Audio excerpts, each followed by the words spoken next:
Baswedan, Muhaimin Iskandar, dan Ganjar Pranowo, Mahfud MD, meminta sejumlah Menteri Kabinet Presiden RI Joko Widodo hadir untuk menjadi saksi sengketa Pilpres 2024 di MK, yakni Menkes Sri Mulyani, Mensos Tri Risma Harini, Mendak Zulkifli Hasan, dan Menko Perekonomian Airlangga Hartarto.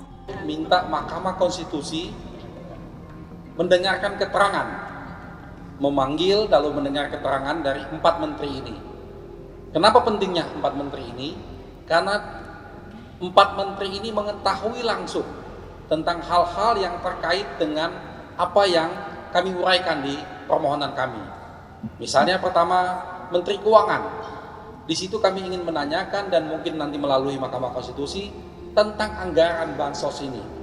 Bagaimana bansos ini bisa melonjak di 2024, itu anggarannya dari mana? Apakah memang sudah disiapkan? Apa sudah diplanningkan?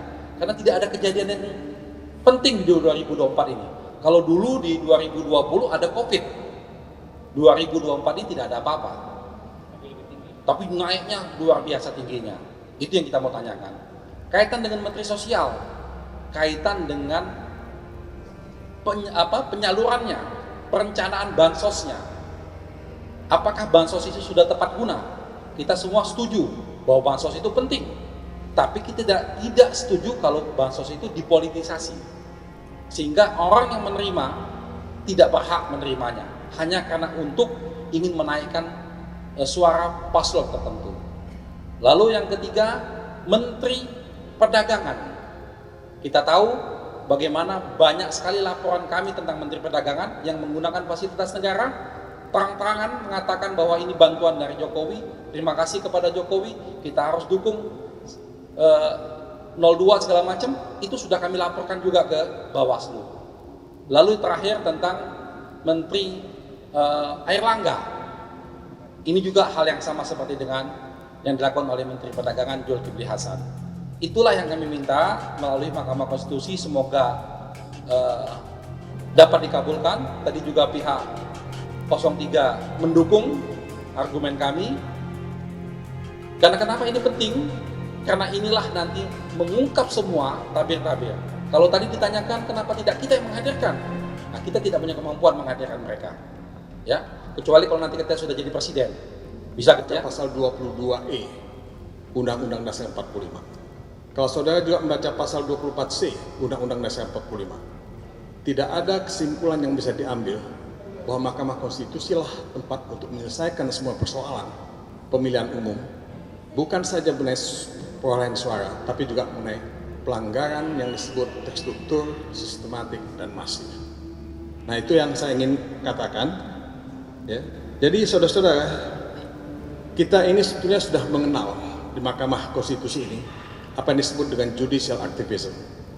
Tadi teman-teman dari termohon dan pihak terkait itu lebih bicara mengenai judicial restraint.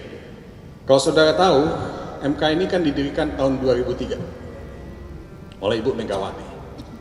Kalau kita bicara mengenai uji material itu pada waktu itu hanya untuk undang-undang yang dilahirkan setelah tahun 2003. Tapi Mahkamah Konstitusi memperluas ya, kewenangannya dan menguji peraturan perundang-undangan yang dilahirkan even pada zaman kolonial, sehingga saudara melihat uji material terhadap KUHP yang menyangkut hadzai artikelum, penyebar kebencian.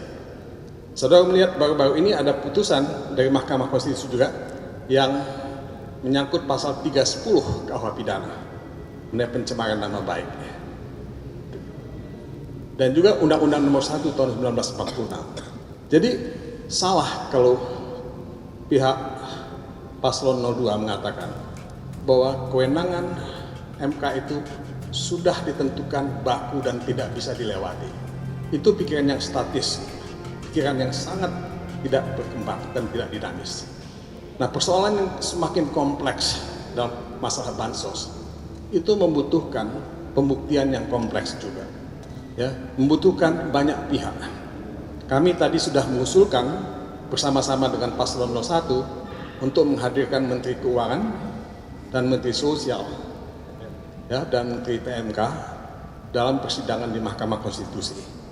Kami menunggu jawaban dari pihak Mahkamah Konstitusi.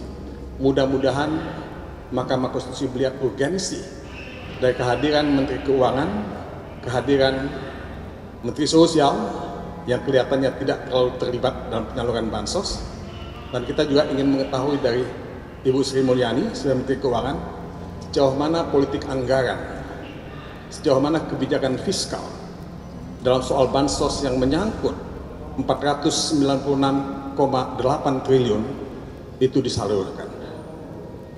Sejauh mana automatic adjustment yang 50 triliun itu juga disalurkan. Dan ini jumlah yang terbesar dalam penyaluran bansos yang pernah kita alami. Pada zaman SBY tahun 2014, ya, itu juga ada bansos. Kalau kita melihat di Thailand juga ada bansos, di Filipina juga ada bansos. Tapi jumlah bansos yang kita salurkan ini mungkin yang paling gede, paling besar, dan untuk itu perlu ada transparansi dan akuntabilitas. Jadi mudah-mudahan MK ya akan mengabulkan itu.